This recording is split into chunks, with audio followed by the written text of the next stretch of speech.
Sa pagbagsak ni Kuhongyan mula sa kalangitan, isang nakakasilaw na bughaw na liwanag ang bumalot sa buong Red Moon City. Sa isang iglap, muli niyang hinawakan ang banal na setro na Years Like a Song, ang simbolo ng pinakamataas na kapangyarihan ng lungsod. Nang makita ito ng Earth Spirit Slave, nanlaki ang mga mata nito. Hindi nito inakalang may taong kayang gamitin ang banal na sandatang iyon ng ganun kadali. Sa unang pagkakataon, nakitaan ng takot ang nilalang na matagal nang itinuturing na halos walang katapat. Ipinaliwanag ng mga nakasaksi na ang setro ay maaari lamang kontrolin ng tunay na City Lord ng Red Moon City. Matapos ang pagkawala ng dating pinuno, si Kuhongyan lamang ang nakapagmana ng kapangyarihang iyon. Tahimik niyang itinapat ang setro sa kalaban at malamig na nagsalita. Susunod ka ba sa batas ng kusa o dadalhin kita sa piitan sa pamamagitan ng puwersa? Sa halip na sumuko, biglang umiti ang Earth Spirit Slave. Salamat. Binigyan mo ako ng dahilan para gamitin ang teknik na ito. Kasabay ng mga salita na iyon, bumuka ang bibig ng bungo at lumitaw ang isang kakaibang sanggol na parang natutulog sa loob nito. Pagkaraan lamang ng ilang sandali, nagsimulang magbago ang buong katawan ng halimaw. Ang maliit na nilalang ay lumubo hanggang sa maging isang napakalaking nilikhang may hindi mabilang na mga kamay at mapupulang mata na tumutubo sa iba't ibang bahagi ng katawan nito.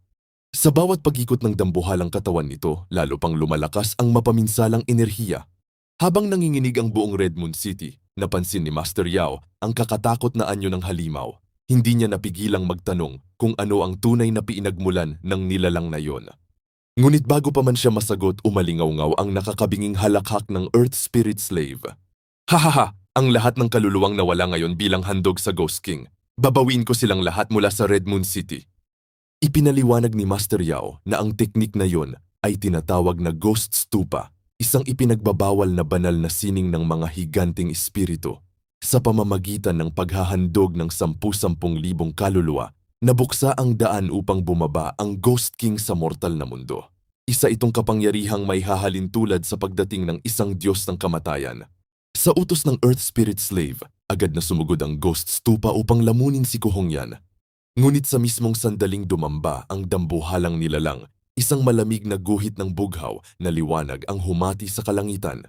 Hindi makapaniwala ang Earth Spirit Slave habang ang naputol na laman ay nagsimulang matunaw.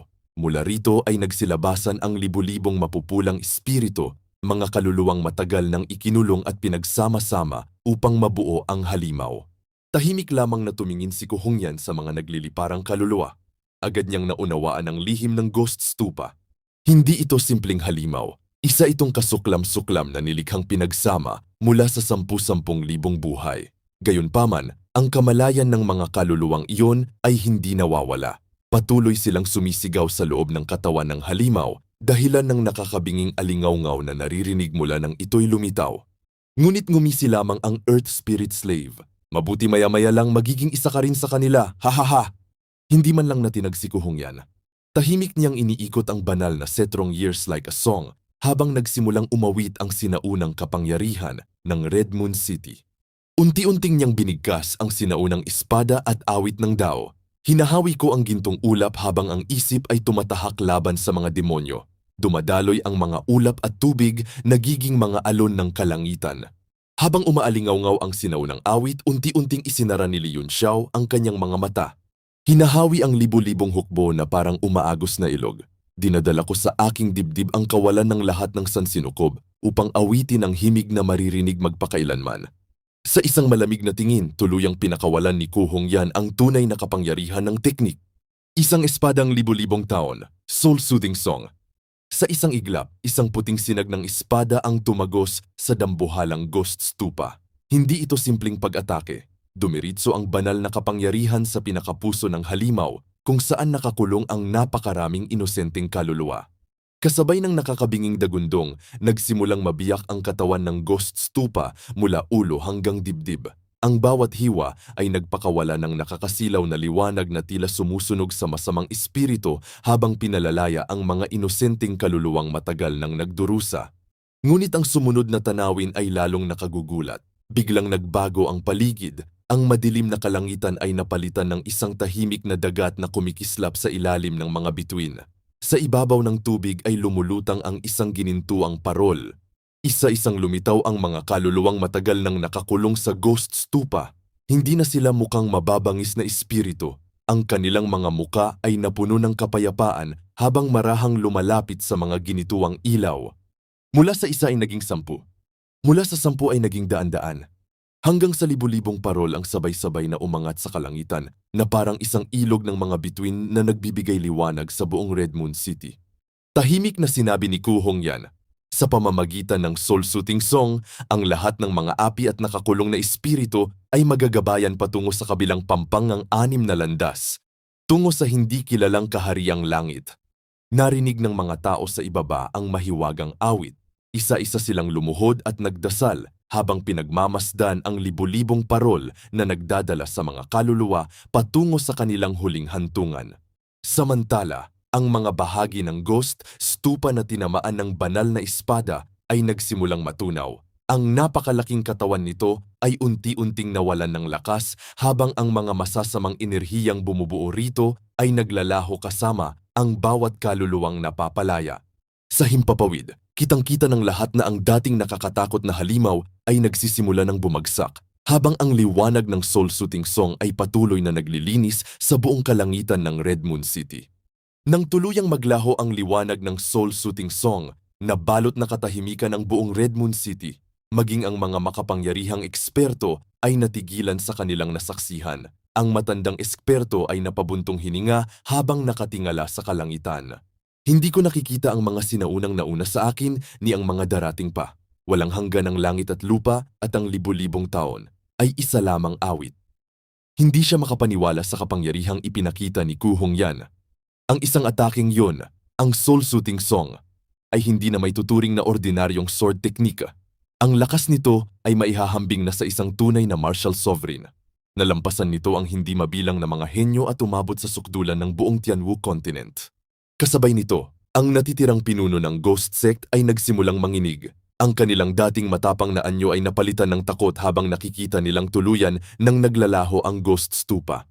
Isa sa kanila ang sumigaw sa nanginginig na boses, Hindi mo siya maaring patayin. Alam mo ba kung sino ang aming pinuno? Pinuno ninyo? Sa isang kisap mata nawala siya sa kanyang kinatatayuan. Bago pa man makapag-react ang nagsasalitang miyembro ng ghost sect, isang suntok lamang ang ibinigay ni Kuhong yan. Tumilapon ang lalaki na parang sirang saranggola habang bumubulwak ang dugo mula sa kanyang bibig. Parang walang nangyari, malamig na sinabi nito. Siling bayi ba ang tinutukoy ninyo? Hindi nila inaasahang maririnig ang pangalan na yon. Ang isa ay napasigaw, Nababaliw ka na ba, matandang bruha? Ngunit bago pa niya matapos ang kanyang sinabi, muli siyang sinugod ni Kuhong yan at hinablot siya sa liig. Matandang bruha, malamig ang kanyang mga mata habang bahagyang humigpit ang kanyang kamay. Sandali, siya nga, siling bayi. Napunong takot ang muka ng kalaban. Ang Night Shadow Martial Sovereign, ikapat siya sa ranggo ng Tianwu Continent Rankings. Patuloy na nagmamakaawa ang mga natitirang miyembro ng Death God's Palace habang isa-isa silang pinapabagsak ni Kurong Yan. Sa gilid ng labanan, nakatinging nakamasid ang mga alagad ng 8 powers. Ganito ang inaasahan ko sa aking guro, buong pagmamalaking sabi ng isa. Ngunit sa kabilang panig, hindi mapakali si Leon Xiao. Kung hindi sana nila inilantad ang pangalan ni Ling Baiyi, maaari pa sanang maayos ang lahat ng palihim. Ngayon, alam na ng lahat ang kanyang pagkakilanlan. Kapag pinatay ni Ning Qiwei ang mga ito, magkakaroon ng malaking problema. Kapag hindi naman niya pinatay, isa na namang komplikasyon ang haharapin niya. Kung narito lamang si Jiang Churan, tiyak na hindi niya puputulin ang ugnayan sa 8 powers ng ganito kadali. Si Ning Qiwei lang ang may lakas ng loob na gawin ito nang walang pakialam sa magiging kahihinatnan. Samantala, matapos mawala ng pag-asang lumaban, dahan-dahang bumuntong hininga si Kang Tian. Napakalakas ng babaeng ito, kahit maibalik ko pa ang dati kong lakas bilang demonyo, malamang ay hindi ko pa rin siya matatalo. Siya ang pinakamakapangyarihang tao na nakita ko mula nang magising ako. Itinaas niya ang kanyang mga kamay bilang pagsuko.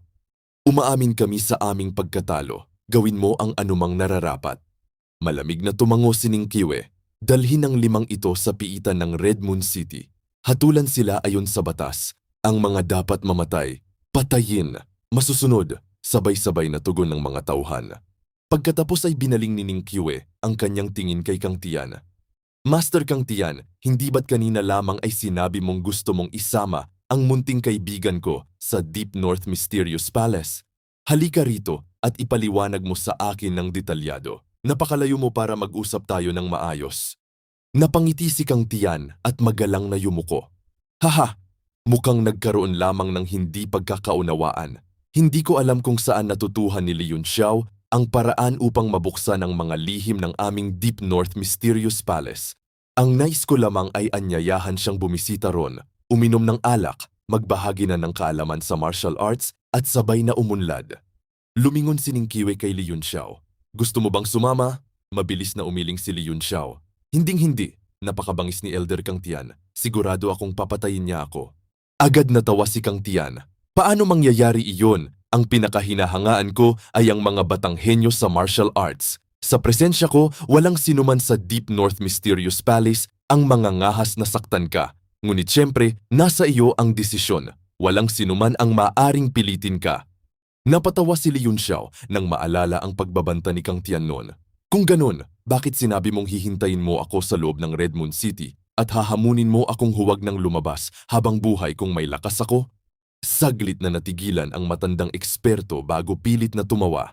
Hahaha, biro lang yon. Natuwa lang ako sa tanawin ng Red Moon City kaya naisip kong manatili rito ng ilang araw. Lady Ning Qiwei, wala ka namang tutol kung manatili ako rito ng 10 o 15 araw, hindi ba? Ngunit malamig ang naging sagot ni Ning Qiwei. Siya ay tumutol. Tumingin siya kay Kang Tian na tila walang anumang emosyon sa kanyang muka. Kung wala ka ng mahalagang pakay, bumalik ka na sa pinanggalingan mo. Ang Red Moon City ay hindi tumatanggap ng mga taong walang ginagawa. Napasingap si Kang Tian. Hindi niya inaasahang tatanggihan siya ng ganun kadiretso sa harap ng napakaraming tao. Sige, kung iyon ang nais mo, aalis na lamang ako. Nagbigay siya ng magalang na pagpugay sa kaunti-unting tumalikod upang lisanin ang lugar. Ngunit sa mismong sandaling yon, biglang napahinto ang kanyang mga hakbang. Kasabay nito, napalingon din sina Ning Qiwei at Li Yunxiao na para bang may naramdaman silang kakaibang pagbabago sa kalangitan. Lahat ng naroon ay sabay-sabay na nag-angat ng tingin. Ang dating maliwanag na buwan ay unti-unting nagkulay ng matingkad na pula. Sa loob lamang ng ilang saglit, isang napakalaking pulang buwan ang bumalot sa kalangitan na tila nagbigay ng nakapangingilabot na liwanag sa buong Red Moon City. Nanlaki ang mga mata ni Li Yunxiao. Ramdam niya ang kakaibang enerhiya na nagmumula sa kanyang katawan. Ang moon pupil sa kanyang mga mata ay tila tumugon sa mahiwagang pulang buwan. Isang pambihirang kapangyarihan ang nagsimulang magising at maging ang mga pinakamalakas na eksperto sa paligid ay hindi maitago ang kanilang pagkabigla. Isang bagong misteryo ang nagsisimulang mabuksan.